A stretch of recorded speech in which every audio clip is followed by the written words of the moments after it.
Welcome back to the Stephen Knight Show. I want to thank you for tuning in tonight. This is our first show back since our summer break. Much needed summer break, but a lot of us feel like we really didn't get a break.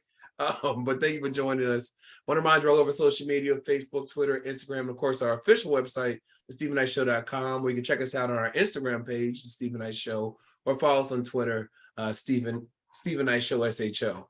You also go to our website, get our merch. You know, we have some good things out there and new stuff coming.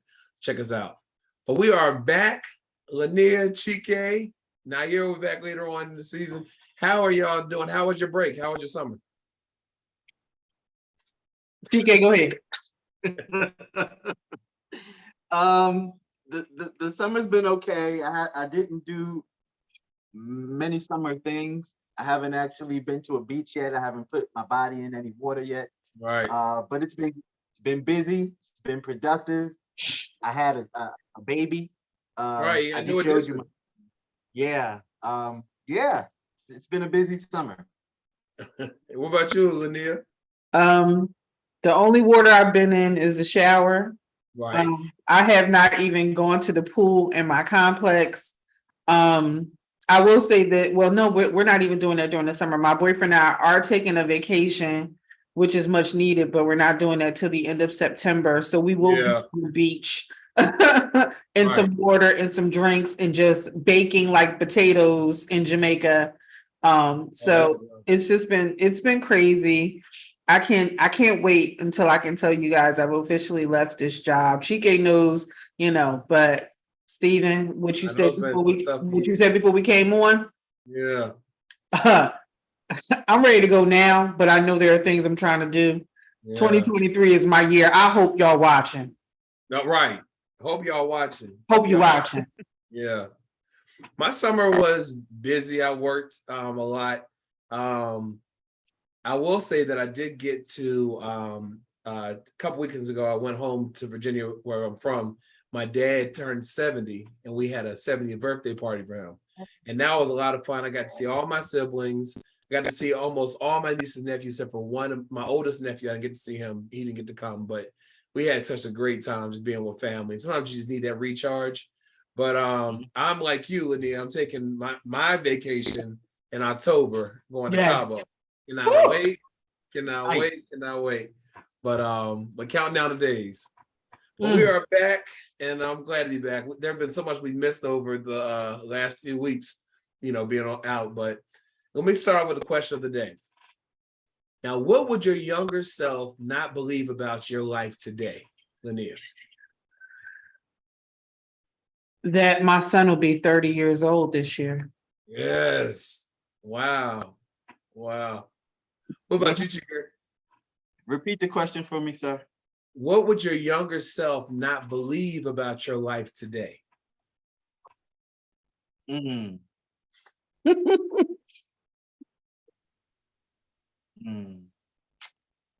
That I'm this handsome and I'm still single. I mean, just saying. I'm trying to think, I thought about this question earlier today, and there are a few things, but I think one of them is that I live in Atlanta, live so far away from home. I always knew I would leave though, but I don't know. I didn't know I never thought I'd live in Atlanta. I've been here now since 2007, so maybe that's it for me. But tweet us home, let us know, what would your younger self not believe about your life today? Stephen Knight Show, SHO. All right, well, Diddy had everyone talking when he made the announcement that he said, who killed R&B and what is your definition of R&B? Now, artists and producers from Summer Walker to Tory Lanez to Hitmaker responded to Diddy's assumption that R&B is out of here. Chris Brown took to his Instagram platform on August 20th and slam talks and shifted the blame to lack of desire for real singers, lack of coverage, and ugliness. He said, when's the last time you heard a slow song on the radio? Ends say R&B is dead. Respectfully, shut up. People nowadays want fast food instead of a real meal. Chris then shifted his rant to highlight the lack of media coverage of R&B. Don't blame the real singers out here, because what channels do we have to see music videos? BET damn sure don't. Neither does MTV. Now, like Chris, Diddy also called out the public entity and their influence on the consumption of and reward behind R&B. On August 19th, he called out Billboard in the genre categorization. Now that I have your attention, this is Diddy. I hope that you understand how important R&B is to our culture. We need more love. We need more soul. In a separate tweet, he wrote, Billboard, why was R&B and hip hop put in the same chart and compete with each other? Can someone in charge over there explain to us why? And so a lot of different people have come out just saying that, you know, like Summer Walker talked about, like back in the day, you can have an R&B song 5-6 minutes long, but she's told that her songs are too long. She's keeping it like 3 minutes or something like that. And, you know, other people in the industry came out and said R&B is not dead, but it's just what people are playing. They want manufactured music. Chike, what do you think about, because what Diddy said was, I saw a video he posted, he said that the R&B that he made his kids to does not exist anymore. Do you think R&B is dead? Do you agree with some of these artists that say now it's all microwave success? They don't want the genuine stuff. What are your thoughts on all this? So you know that I know some legitimate R&B artists that actually make a living with R&B music, and they don't subscribe to it being dead. They subscribe to it's just not on everybody's radar, and you have to go so much deeper and further to find what it is that you want or what you're looking for. Your favorite artists are out here still making music. Yes. They're just not getting played on the radio. They just don't have funding to create a video so you can find it. And where would you actually watch a music video from someone in urban contemporary who happens to be a person of color? Where would you watch their video today? There's no more 106 & Park. There's no more One Soul. There's no more whatever there was on BET that highlighted the smooth grooves of R&B. There's no more of that. In the radio, you all know what the radio is. But part of it is, you know, it has to do with us and our demand of it, and us putting our foot down. We still listen to the radio. I personally don't, but people still subscribe to the radio. The radio is dead. Where I get my music from is my streaming. My streaming is a playlist that I created, and it's really nothing R&B in there. I love my hip hop, but I'm an R&B head. I was raised on it. So good R&B is still out there. You just have to go find it. And with me saying all of that, please keep in mind that your average R&B artist, your average, only really makes the money when they actually go out and perform live shows. Oh yeah. So please support concerts. Come to your town, go see them, because they still putting on health shows. And I won't say sad, but one of the things about R&B artists, they can tour overseas and make a killing. You know what I mean? But here domestically, you know, people don't want to hear that. They want to hear different types of music. But Linnea, what's your take on all this? Do you think Diddy had a point? Do you think he was starting a conversation? And what do you think about these artists that are saying, no, we're still here? I definitely think that it's starting a conversation. When I am in need of that fix, which is every day, when I'm in need of it, I have to go search for it. Absent of, you know, my last venture into something tangible was CDs. I had a whole I missed that. Like I enjoyed, like you couldn't wait to go buy an album. You couldn't wait to buy a CD, you know what I mean? And listen to it, like really sit with it. And now these people, like today, they don't sit with the music to really get everything. Like I have literally sat with albums and CDs, and I have just immersed myself into that album. But it's like, you know, this microwavable thing is serious. And Tank touched on it when he was on Drink Champs. And, you know, it's a real thing that when it comes to us, where are we? and that these entities can really just, you get these, and let's just say what it is, you get these white artists who sound like us, and I'm gonna say that they sound like us. Oh, they played all over the radio, all over. Mm-hmm. But when it comes to us, we don't get that airtime. Right. And you can have a white artist and a black artist singing the same song. Who you think gonna get more play? Yep. Yep. And more shine. Mm-hmm. Mm-hmm. And it's a shame. And I don't think that Chris was ranting. He was expressing himself. And he has a new album out. You understand what I'm saying? Like that's just what it is. Like you're expressing yourself and you get to say what your frustration is. And I just don't. It's funny. I saw a post and somebody was going back into, songs, back in the day. Yeah. Oh, these are the top 10 toxic songs. Yeah. Listen, I'm so tired of these trends. They're songs and we grew to these songs, period. Mm-hmm. You know what I mean? And the things that they had on the list, they had Usher, You Remind Me on the list as a toxic song. Like, I'm just like, are you serious? Like, y'all really it's amazing what you go deep into and what you don't go deep into. Mm-hmm. But I know where R&B is. We know a lot of amazing R&B artists that are still out here kicking tail. And guess what? These microwavable artists that you have out here now, years down the line, what they gonna do? Right. You ain't gonna. What's gonna be your appeal? Mm-hmm. Yeah. And if you pay attention, people argue the fact that maybe someone's been in the game for a while and then all of a sudden they wind up on a reality show. Well, these days, artists that were established R&B artists have to go that route. So you even know that they're still viable in the music community. So they have to go in order for you to pay attention to them. I think this should be a discussion in a future show, Stephen. This is a deep topic and it's a lot bigger than what we can talk about right here. I agree. Because R&B, there's a lot of very talented R&B singers, out now, and even the ones that we grew up on, they're still out here killing it. You know what I mean? So, I think Diddy was trying to start a conversation, which he did do, obviously, because a lot of people were responding to it. But R&B is alive and well. It's alive and well. All right. Well, Will Smith is ready to return to social media. Well, at least that's the test, or at least test the waters. He showed his interest over the weekend by posting 2 videos to his verified Instagram account. The first one came on Saturday, and the Will style millions loved the post was pure comedy.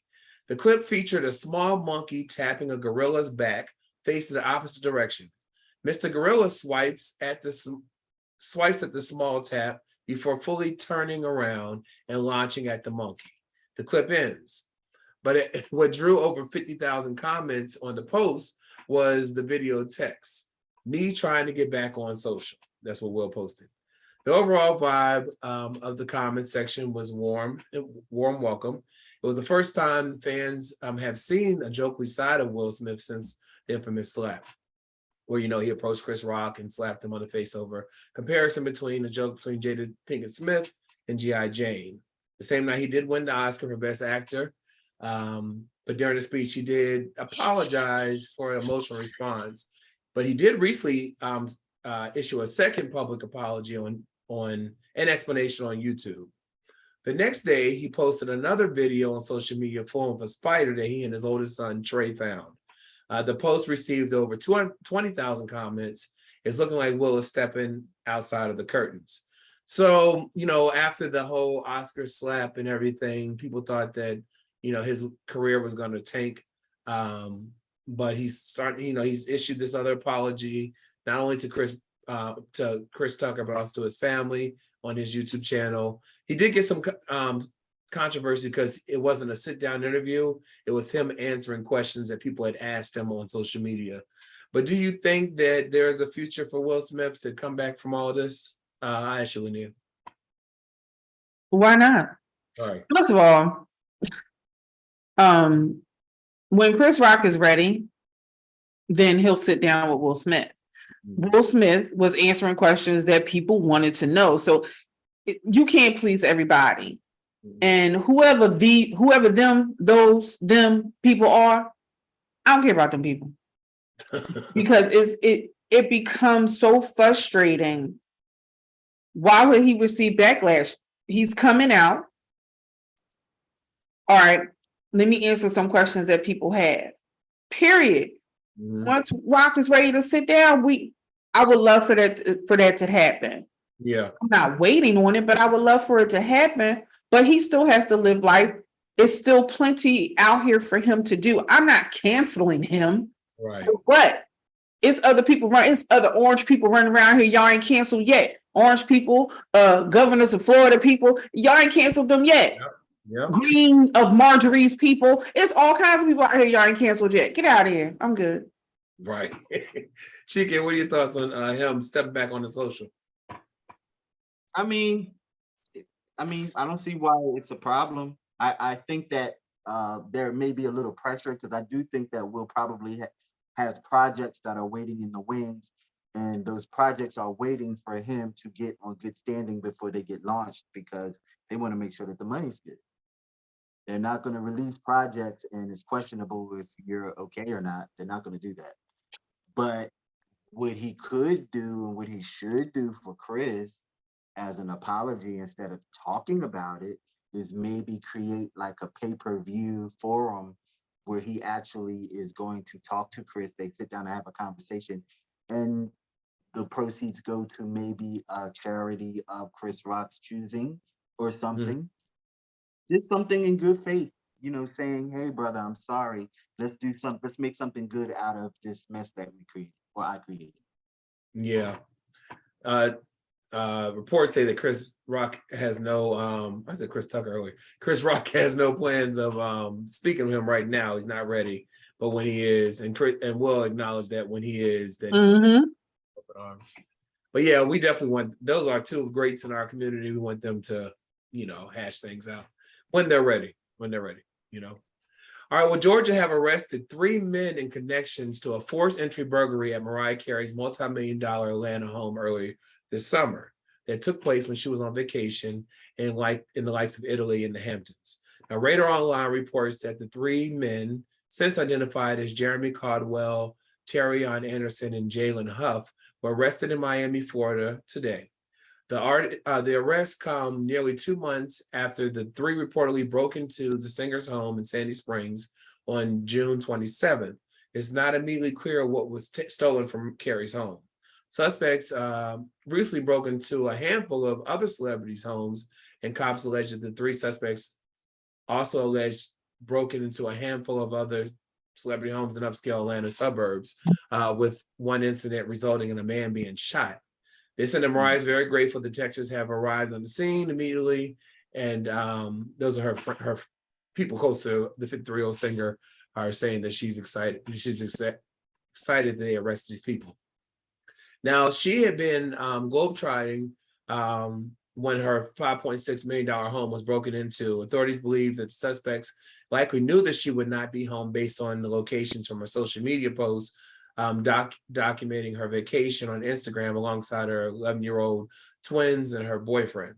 Now, the singer and the family were on vacation at the time of the burglary. Social media posts show on July 16th, the family could be seen enjoying a trip on a yacht to kickstart the getaway to Italy, according to Instagram. Then on July 25th, Instagram post shows that she was in the Hamptons. She was at a real estate company event that she had endorsed.